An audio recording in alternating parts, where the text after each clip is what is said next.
गुरु प्यारी साध संगत जी, प्रेम से कहना धन निरंकार जी। आशा करती हूँ सतगुरु माता जी की कृपा से आप सभी अच्छे होंगे। आज मैं आप सभी के लिए एक दिल को छू लेने वाली साखी लेकर आई हूँ। तो चलिए आज की साखी सुनते हैं। साध संगत जी, विश्वनाथ जी सुबह ही जयपुर से लौटे और वो बहुत उदास बैठे थे। उनकी पत्नी सरला ने उन्हें समझाने की बहुत कोशिश की। उनकी पत्नी सरला पति की तकलीफ को समझ रही थी, क्योंकि वो बात इतनी भी छोटी नहीं थी जो कि भुलाई जा सके। सरला जी ने विश्वनाथ जी से कहा, कब तक आप चिंता में डूबे रहेंगे? अब हमारी किस्मत में यही है और ये ही सच है। अपनी आंखों से आंसुओं को पोंछते हुए सरला जी कहने लगी। विश्वनाथ जी ने कहा, सरला, मैंने कभी सपने में भी नहीं सोचा था कि जिस बेटे की इच्छा को पूरी करने के लिए मैंने अपनी ज़िंदगी की पूरी कमाई लगा दी, आज वो मेरा बेटा मुझसे ऐसी बातें करेगा। दिन रात मेहनत करके मैंने खेतों में काम किया ताकि मैं अपने बेटे के डॉक्टर बनने के सपने को पूरा कर सकूं। और उस बेटे के सपनों की वजह से मैं ठीक से प्रशांत पर ध्यान भी नहीं दे सका, और देता भी कैसे। मेरे पास इतना रुपया पैसा कहाँ था जो मैं प्रशांत को भी डॉक्टर बना सकता। लेकिन प्रशांत ने मुझसे कभी भी कोई फरमाइश नहीं की। वो तो केवल इंजीनियर बनकर ही खुश था। आज अगर प्रशांत को घर लेने में मैंने उसकी थोड़ी सी मदद कर भी दी तो क्या पाप कर दिया। ये कहकर विश्वनाथ जी रोने लगे।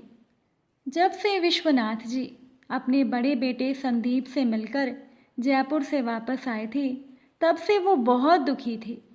उन्होंने सरला जी से कहा कि मैंने संदीप को बहुत समझाया कि तेरी एक मरीज के फीस के बराबर प्रशांत का 1 महीने का वेतन है। प्रशांत अगर लोन लेकर घर खरीदता तो उसे क्या बचता और वो अपने परिवार को कैसे संभालता। मैंने जो थोड़ा बहुत जमा किया प्रशांत को घर खरीदने के लिए वो दे दिया। वो बेचारा तो रुपए लेने को तैयार ही नहीं था।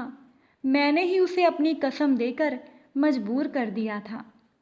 मैंने तो ये बात संदीप को ये सोचकर बताई थी कि बड़ा भाई है तो छोटे के घर की प्रगति से खुश होगा, लेकिन बड़ा भाई तो खुश होने की जगह नाराज़ हो गया।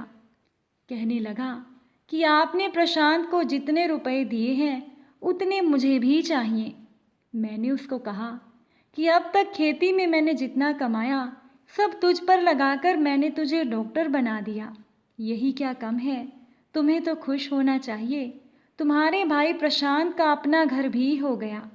इस बात पर संदीप और उसकी पत्नी प्रिया कहने लगे, बुढ़ापे में खेती का आप क्या करोगे?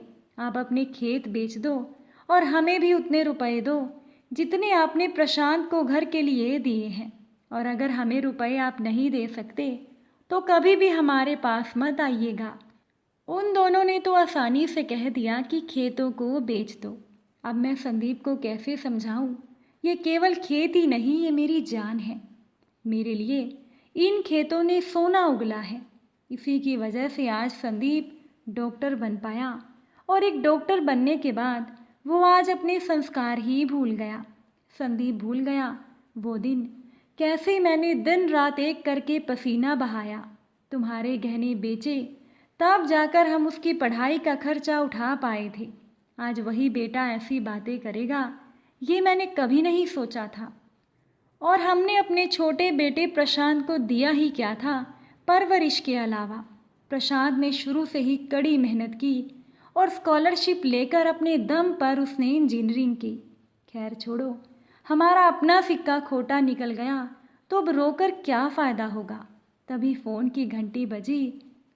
विश्वनाथ जी ने सरला जी से कहा, प्रशांत का फ़ोन भी आ गया है, तुम उसे कुछ मत बताना, वो बेचारा दुखी हो जाएगा। सरला जी ने कहा, ठीक है। ये कहते हुए सरला जी प्रशांत से बातें करने लगी कि बेटा तुम कैसे हो, गृह प्रवेश की पूजा कब की रखी है? अच्छा सुन, पहले अपने पिता से बात कर ले, वो तुझसे कुछ बात करना चाहती हैं। विश्वनाथ जी ने प्रशांत से कहा, बेटा मैं संदीप के घर से यहाँ पहुँच गया हूँ। जल्दी पूजा की तैयारी कर लो। तेरी माँ को अपने छोटे बेटे का घर देखने की बहुत इच्छा है। इस बार मैं तुम्हारी माँ को लेकर ही आऊँगा। प्रशांत ने कहा, जानता हूँ बाबूजी, माँ की हमेशा यही इच्छा रही कि मेरा खुद का घर हो जाए। अब आप दोनों के आशीर्वाद से मेरा भी अपना घर हो गया। मैं भी माँ से जल्दी ही मिलना चाहता हूँ, इसीलिए अगले सोमवार की पूजा रखी है। मैंने आप लोगों को टिकट भेज दिए हैं। आप लोग जल्दी आ जाइए। आपके और माँ के रीति रिवाजों से ही सब काम पूरा होगा। अब सरला जी ने अपने छोटे बेटे प्रशांत की पत्नी से बात करते हुए पूछा कि आस्था, तुम लोग कैसे हो, ठीक तो हो? आस्था ने कहा, माँ हम बिल्कुल ठीक हैं। आप बताइए, हमेशा हंसी खुशी से बात करने वाले बाबूजी की आवाज़ आज बुझी बुझी सी क्यों लग रही है? सब ठीक तो है ना? सरला जी ने कहा, कुछ नहीं, वो आज ही जयपुर से लौटे हैं तो थके हुए हैं। उनका कई दिनों से संदीप और प्रिया से मिलने का बहुत मन था। 2 दिन के लिए वो उनसे मिलने गए थे। प्रशांत ने फ़ोन लेकर अपनी माँ से कहा, माँ, मैंने तो भैया को कल शाम ही फ़ोन किया था। उन्होंने मुझसे कहा वो लोग 1 सप्ताह से बाहर हैं। 1 सप्ताह के बाद लौटेंगे तो गृह प्रवेश में नहीं आ पाएंगे। आप बोल रहे हो कि बाबूजी उनसे मिलकर आए हैं, तो क्या भैया ने हमें झूठ कहा? माँ, बाबूजी की भैया से कोई बात हो गई है क्या? सरला जी ने प्रशांत से कहा, तू बदल नहीं सकता छोटे, हमेशा जासूसी करने का शौक लिए फिरता है। कहा ना सब ठीक है, अब फ़ोन रख, तेरे बाबूजी का चाय पीने का मन है। संदीप को कोई काम होगा, तुझे बुरा ना लगे, इसीलिए उसने बहाना बना दिया होगा। अब सरला जी प्रशांत से क्या कहती कि तेरा बड़ा भाई तेरे घर को लेकर नाराज़ है। अब सरला जी ने प्रशांत को कहानी बनाकर सुना तो दी, पर प्रशांत को ये बात अच्छी नहीं लगी। उसने गांव में रहने वाले अपने प्रिय मित्र प्रकाश को फ़ोन कर दिया। प्रकाश ने प्रशांत से कहा, अरे तुम तो शहर में जाकर मुझे भूल ही गए। तब प्रशांत ने कहा, कैसी बातें करते हो प्रकाश, मैं तुम्हें कैसे भूल सकता हूँ। ज़िंदगी में कितने ही दोस्त क्यों ना मिल जाएं, तुम्हारी जगह कोई नहीं ले सकता। प्रकाश ने प्रशांत से कहा कि कोई बात हो गई क्या, क्या तुम्हें कोई समस्या आ गई है? प्रशांत ने कहा, प्रकाश तुम सचमुच ही मेरे दोस्त हो, मेरे दिल की हर बात समझ लेते हो। जरा माँ बाबूजी से मिलकर हाल चाल पता कर। आज मेरे घर पर बाबूजी से बात हुई, पर मुझे कुछ ठीक नहीं लग रहा। प्रकाश ने प्रशांत से कहा, तुम चिंता मत करो, मैं सब पता करके तुम्हें बताता हूँ। प्रशांत ने प्रकाश से कहा, तुम भी कल यहाँ आ जाना, मैंने अपना घर खरीदा है, इसीलिए एक छोटी सी पूजा रखी है। तेरी भी टिकट भेजी है, बाबूजी के फ़ोन में है, इसी बहाने तुमसे मिलना भी हो जाएगा। प्रकाश ने कहा, तू चिंता ना कर, मैं आ जाऊँगा। विश्वनाथ जी अगली सुबह उठकर खेतों में टहलने गए। अब वो खेती तो नहीं कर पाते थे। 2 गरीब लड़कों से अपने खेतों का काम करवाते, बदले में उन्हें 2 वक्त का खाना, रहने के लिए जगह और वेतन देते थे। राम और श्याम दोनों ही अनाथ और किस्मत के मारे थे। भूखे प्यासे रोजी रोटी की तलाश में भटक रहे थे। विश्वनाथ जी उन्हें अपने साथ ले आए। राम और श्याम की विश्वनाथ जी से मिलने के बाद जिंदगी ही बदल गई। जब सुबह विश्वनाथ जी खेतों में पहुंचे तो राम ने कहा, अरे काका, आप आ गए। ये देखिए, इस बार हमारे खेतों ने सोना उगला है। गेहूं की फसल बहुत अच्छी हुई है। राम कहने लगा, सच बताऊं काका, जब से अपने हाथों से खेतों में काम करना शुरू किया, तब से तो हमारा इस धरती से प्रेम बढ़ गया। श्याम ने कहा, राम सही कह रहा है काका, अब तो खेतों से दूर होने के बारे में हम सोच भी नहीं सकते। उनकी बातें सुन विश्वनाथ जी भावुक होकर सोचने लगे, मेरा एक बेटा है जो इन खेतों से नफरत करता है। ये नहीं सोचता कि आज वो इन्हीं खेतों की बदौलत राजा बनकर बैठा है। इसी सोच विचार में डूबे थे विश्वनाथ जी। तभी प्रकाश ने उनके चरण छूते हुए पूछा कि आप कैसे हैं? विश्वनाथ जी ने कहा, मैं अच्छा हूँ बेटा, कल ही जयपुर से लौट कर आया हूँ। तुम अपनी बताओ, तुम कैसे हो? प्रकाश ने कहा, सब अच्छा है चाचा जी। प्रशांत से बात हुई थी, उसने कहा कि मेरी टिकट भी उसने आपको भेजी है। यही कहने आया था कि कल मैं भी प्रशांत के गृह प्रवेश के लिए आपके साथ आ रहा हूँ। विश्वनाथ जी ने कहा, यह तो बहुत अच्छी बात है। तुम एक काम करना, तुम अपनी चाची को साथ ले जाना। मेरी तबीयत ठीक नहीं, मैं नहीं जा पाऊंगा। तब प्रकाश ने कहा, क्या हुआ चाचा जी? प्रकाश ने तुरंत उन्हें छूकर देखा, फिर कहा, बुखार तो नहीं है, चलो डॉक्टर को दिखा लेते हैं। विश्वनाथ जी ने कहा, कोई ज़रूरत नहीं। ये कहकर वो चुप हो गए। फिर प्रकाश ने कहा, चाचा जी कोई परेशानी है तो मुझे बताइए, भरोसा रखिए, मैं किसी से कुछ नहीं कहूँगा। विश्वनाथ जी की आंखों से आंसू बहने लगे। ये देखकर राम और श्याम दौड़कर उनके पास आ गए और कहने लगे कि काका, आप रो क्यों रहे हैं? आपने हमें अपना बेटा माना है, हम आपको रोते हुए नहीं देख सकते। बताइए आपको क्या तकलीफ है, शायद हम आपके लिए कुछ कर सकें। प्रकाश ने भी कहा, हाँ चाचा जी बताइए तो सही, पर मैं वादा करता हूँ मैं प्रशांत को इस बारे में कुछ भी नहीं बताऊँगा। विश्वनाथ जी ने कहा, मैंने बहुत दिनों से अपने हाथ तंग रखकर 20 लाख रुपए जमा किए थे। खेतों में दिन रात काम किया, क्योंकि मैं प्रशांत के लिए कुछ नहीं कर पाया था। जब से दोनों बेटों ने कमाना शुरू किया तो हमारे खर्चे कम हो गए। मैं पैसे जमा करता रहा। प्रशांत ने अपने लिए घर पसंद कर लिया था। मुझे बुलाया था देखने के लिए, पर वो घर मुझे छोटा लगा। मैंने उसे कहा, घर लेना है तो थोड़ा बड़ा घर खरीदो। पर प्रशांत के पास बड़ा घर खरीदने के लिए पैसे नहीं थे, तो मैंने उसकी कुछ मदद कर दी। ये बात संदीप को पसंद नहीं आई। अब उसे भी उतने ही रुपए चाहिए, चाहे वो मैं कहीं से भी दूँ। वो मुझे कहने लगा, घर बेचो या खेत, पर मुझे वो रुपए चाहिए ही चाहिए। ये कहकर विश्वनाथ जी रोने लगे। तो प्रकाश ने कहा, चाचा जी अब आपने क्या सोचा? विश्वनाथ जी कहने लगे, घर तो मैं नहीं बेचूंगा। अब तो मेरा बेटों पर से भरोसा टूट गया। जब मेरा एक बेटा ऐसा निकला तो दूसरा कितने दिन साथ देगा? उसको पैसा देने के लिए खेत का एक टुकड़ा अपने पास रखूंगा, बाकी के खेत मैं बेच दूंगा। अब रोज का झगड़ा नहीं चाहिए। खेत के एक हिस्से से ही मेरा और राम और श्याम का गुजारा हो जाएगा। विश्वनाथ जी ने राम और श्याम को देखकर कहा, फिर कहा, अच्छा अब मैं चलता हूँ। विश्वनाथ जी घर लौट आए। प्रकाश ने राम और श्याम से कहा, सुनो, मैं कल प्रशांत से जाकर इस बारे में बात करता हूँ। तुम लोग मेरे चाचा जी का ध्यान रखना। इन खेतों में चाचा जी की जान बसती है। अगर ये खेत चले गए तो वो जी नहीं पाएंगे। उनके लिए मैं उन्हें दिया हुआ वादा भी तोड़ सकता हूँ। राम और श्याम ने कहा, जैसा आपको ठीक लगे। अब अगले दिन सुबह ही प्रकाश और सरला जी प्रशांत के घर पर पहुंच गए।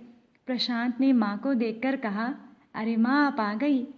ये देखिए आपके छोटे बेटे का घर, और बाबूजी कहाँ हैं? प्रशांत ने बाहर झांक कर देखा। विश्वनाथ जी को ना देखकर प्रशांत दुखी हो गया। सरला जी ने कहा, उनकी तबीयत थोड़ी ठीक नहीं थी, इसीलिए वो नहीं आए। प्रशांत ने कहा, माँ, बाबूजी फ़ोन पर बता देते तो हम पूजा बाद में कर लेते। अच्छा, अब ये बातें बाद में, पहले आप आराम करिए। प्रशांत और आस्था दोनों पूजा की तैयारियों में लगे थे। प्रकाश प्रशांत के 6 साल के बेटे के साथ खेलने लगा। अब प्रशांत उसे अकेला देखकर उसके पास आकर बैठ गया और प्रकाश से पूछने लगा, बाबूजी क्यों नहीं आए? मुझे सच बताओ, क्या बात है? बीमार हैं या कोई और बात है? प्रकाश ने सारी सच्चाई बता दी। अब तो प्रशांत को अपने कानों पर यकीन नहीं हुआ कि उसका बड़ा भाई ऐसा करेगा। वो चुपचाप उठकर आस्था के पास गया, उसे सारी बात बताई। आस्था ने कहा, अरे, बड़े भैया के पास इतना पैसा है और उनका दिल इतना छोटा। बड़े भैया और भाभी उनका दुख क्या समझेंगे? मैं बाबूजी और माँ के साथ रही हूँ जब आप नौकरी तलाश रहे थे। मैंने देखा है बाबूजी को दिन रात मेहनत करते हुए। मौसम खराब होने लगता था तो वो रात रात भर सो नहीं पाते थे। जब मैं उनसे कहती थी कि बाबूजी, आपके दोनों बेटे कमा रहे हैं, फिर भी आप इतनी मेहनत क्यों करते हो? तो बाबूजी एक ही बात कहते थे, इंसान कितना भी बड़ा क्यों ना हो जाए, पर हमेशा मिट्टी से जुड़े रहना चाहिए। ये धरती हमारी माँ है, हमसे कुछ लेती नहीं, पर प्रेम और मेहनत से सींचते रहो तो सोना भी उगलती है और हीरे मोती भी। सुनिए प्रशांत, एक बात कहूँ, हम ये घर बेच देते हैं और बड़े भैया को उनका हिस्सा देकर बाबूजी का बोझ हल्का कर देते हैं। गांव कोई ज़्यादा दूर तो नहीं, हम वहीं रह लेंगे और बेटे के लिए भी वहाँ अच्छे स्कूल हैं। अब तो वहाँ कोई परेशानी नहीं होगी। प्रशांत, घर तो हम बाद में भी ले सकते हैं, पर बाबूजी के खेत चले गए तो वो जी नहीं पाएंगे। उन्हें दुखी करके हम कैसे खुश रह सकते हैं। प्रशांत ने कहा, आस्था तुमने ठीक कहा, हम गांव में चलते हैं। मैं गांव से ही यहाँ शहर में नौकरी करने के लिए आ जाया करूँगा। प्रशांत और आस्था ने फैसला कर लिया और उसमें माँ और प्रकाश को भी शामिल कर लिया। अपने बड़े भाई संदीप के पास जाकर उससे लिखित एक पेपर में साइन करवा लिए कि वो अपना घर उनके नाम कर रहा है। बदले में गांव की संपत्ति से वो अपना हक छोड़ दें। संदीप को फिर भी शर्म नहीं आई कि उसके कारण उसका भाई अपना घर तक उसे देने चला गया। संदीप ने प्रशांत को कहा, मुझे तो अपना हिस्सा चाहिए था, चाहे कैसे भी मिले। ये लो, लिख भी दिए, हस्ताक्षर भी कर दिए। अब मेरा तुम लोगों से केवल नाम का रिश्ता है। तुमको मुबारक हो गांव का घर और खेत, अब यहाँ से जाओ। प्रशांत सबको साथ लेकर अपने गांव, अपनी मिट्टी में लौट आया। विश्वनाथ जी सो रहे थे। गाड़ियों की आवाज़ से वो बाहर आ गए। विश्वनाथ जी ने प्रशांत को देखकर कहा, ये सब क्या है और तुम यहाँ क्यों आ गए? कोई बताएगा ये क्या हो रहा है? आस्था ने बाबूजी के चरण स्पर्श करके कहा, बाबूजी हम अपने घर पर लौट आए हैं। अब हम हमेशा आपके साथ और आपके पास ही रहेंगे। विश्वनाथ जी ने कहा, उस घर का क्या, वहाँ कौन रहेगा? तब प्रशांत ने कहा, बाबूजी वो घर तो हमने बड़े भैया को दे दिया। हमारे लिए आपकी खुशियाँ पहले हैं। हम जानते हैं ये खेत नहीं, आपके दिल का टुकड़ा है। अब आप निश्चिंत हो जाएं। भैया कभी भी इस घर और इन खेतों में हिस्सा लेने नहीं आएंगे। विश्वनाथ जी की आंखों से खुशी के आंसू बहने लगे। उन्होंने कहा, मेरे बच्चे, इतना बड़ा त्याग। सरला जी कहने लगी, मैं हमेशा से ही जानती थी कि प्रशांत में आपके गुण भरे हुए हैं। वो किसी का दुख नहीं देख सकता। हम बहुत भाग्यशाली हैं जो हमें आस्था जैसी बहू मिली है। ये कहते ही परिवार में सब लोग एक साथ रहने लगे और विश्वनाथ जी के चेहरे की रौनक लौट आई थी। साथ संगत जी, प्रशांत ने अपना शहर वाला घर अपने बड़े भाई के नाम करके जो फैसला लिया, क्या वो फैसला आपकी नज़रों में सही था? अपने विचार कमेंट करके ज़रूर बताइएगा। आप सभी से फिर मुलाकात होगी एक नई साखी के साथ। साथ संगत जी, प्यार से कहना, धन निरंकार जी।